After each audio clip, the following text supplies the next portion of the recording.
മമ്മൂട്ടിയും മോഹൻലാലും വർഷങ്ങൾക്ക് ശേഷം ഒന്നിക്കുന്ന ചിത്രം പേട്രിയറ്റ് തിയേറ്റർ ഉടമകളുടെ സംഘടനയായ ഫിലിം എക്സിബിറ്റേഴ്സ് യുണൈറ്റഡ് ഓർഗനൈസേഷൻ വിലക്കാനൊരുങ്ങുന്നു.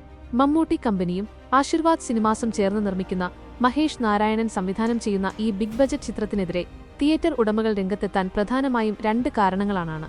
ചിത്രം തിയേറ്ററിൽ റിലീസ് ചെയ്ത് നിശ്ചിത ദിവസങ്ങൾക്കുള്ളിൽ തന്നെ OTT പ്ലാറ്റ്ഫോമുകളിൽ സ്ട്രീമിംഗ് തുടങ്ങും എന്ന നിബന്ധന തിയേറ്റർ ഉടമകൾക്ക് സ്വീകാര്യമല്ല.